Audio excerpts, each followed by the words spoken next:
Here we go.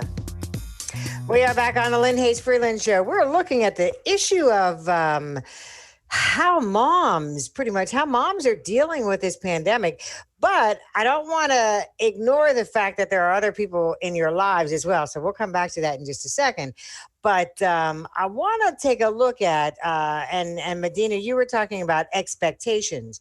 And so I'm curious for all of you, does your perception, what have you learned about yourself and your kids since you've been at home now doing this? What have you learned about yourself and your kids that you didn't know before that you can say on TV?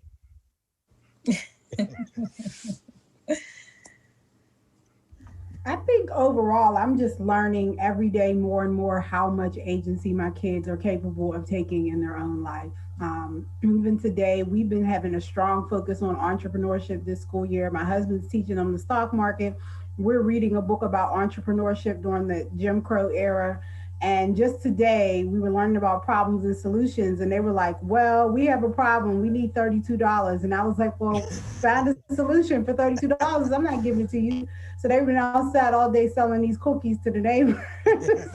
And so every time they're constantly trying to push the bar in terms of how much agency I'm willing to give them in their own lives and allow them to have a little bit of control. And I definitely appreciate that opportunity to partner with them, like Medina was saying earlier, rather than trying to control. Interesting. Anybody else? No, nobody else? One thing I've been learning and experiencing firsthand is that my youngest is a teacher. So he likes to teach what he's learned when I come back from work. So he will teach me all about what he learned. He will give me the lesson as if I'm the student. And I don't think I would have seen that aspect had it been regular school. You know, the school day would have been over and he would kind of be done with school. But I've been able to witness that. Okay. And that's your youngest. How old is your youngest? He is 6 years old. Okay. All right. Okay. And so then when you're trying to find time for yourself, is that then late at night, early in the morning? How do you find that time for yourself? All of you. Because you got to work a lot harder at it now. Yeah, absolutely. So we live here as a family. So my partner, who's my son's father, and we all live together. So I'm able to take walks, which has been really nice throughout the whole pandemic for my health and just for a breather. And then also I know that I haven't been taking as many walks lately just because there's more to do. But one thing I know that's always a resource for me is my breath, and that I always have access to my breath. And so I'm doing a lot of deep breathing in this time, especially in heightened moments of stress, because I know when I deeply breathe, that air goes and regenerates my cells and goes to the brain and brings a sense of calm for me. So even if it's just like a quick minute, even like before this call, I took 5 minutes and went outside on the porch and just looked at the stars for a minute and did some deep breathing.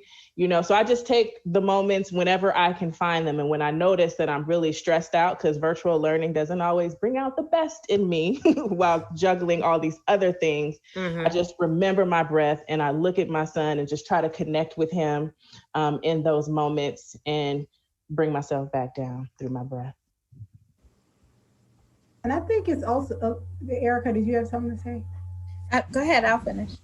No, I just wanted to say, I think it's really important because even as a homeschool parent who's been doing this a long time, it's really important that you find those moments for yourself and realize too that, but even for homeschoolers, like we don't, when it comes to like doing math and science and reading, that stresses me out, even as a parent who's been doing this for 6 years. So like that's completely normal for forced learning to be stressful because it's forced. It's not something that's just coming as naturally. It's something that you kind of gotta exert and push some energy towards.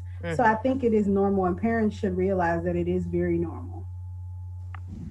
I was going to say, I find myself just taking a few minutes in the evening, staying up a little bit later than my children after they go to bed to find my sense of calm for the day, because where I would normally have a few minutes in between maybe getting off of work and picking my son up from the after school program, or just having a few minutes during the day for a little bit of downtime for myself, I have to then kind of readjust my schedule and take a few minutes at the end of the day to just, like you said, Medina, deep breathe and to find a calm and relaxation before I go to bed and prepare for the next day, because it's literally one thing after the next. We wake up, we get our kids ready for school, or whether it's fixing breakfast, getting them logged on. And then I have a 2-year-old home who's not in daycare. So I have my son at his desk doing 4th grade work. I have my little one who I'm practicing preschool work with.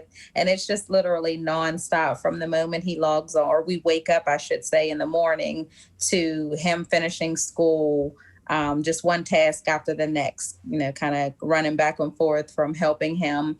But I've learned that my son has a lot of independence at 9. He's very good with multitasking and navigating through his schoolwork on his own, which is something that his teachers touch on. While, when you go for a parent-teacher conference, they say he's one of the students who, as you said, kind of likes to lead. He's very independent in his work. So I've learned that a lot with virtual, homeschooling and being here with him. But you just have to find that time during the day at any point that you can catch a few minutes to breathe to yourself to kind of get through it, because it's quite a task at hand.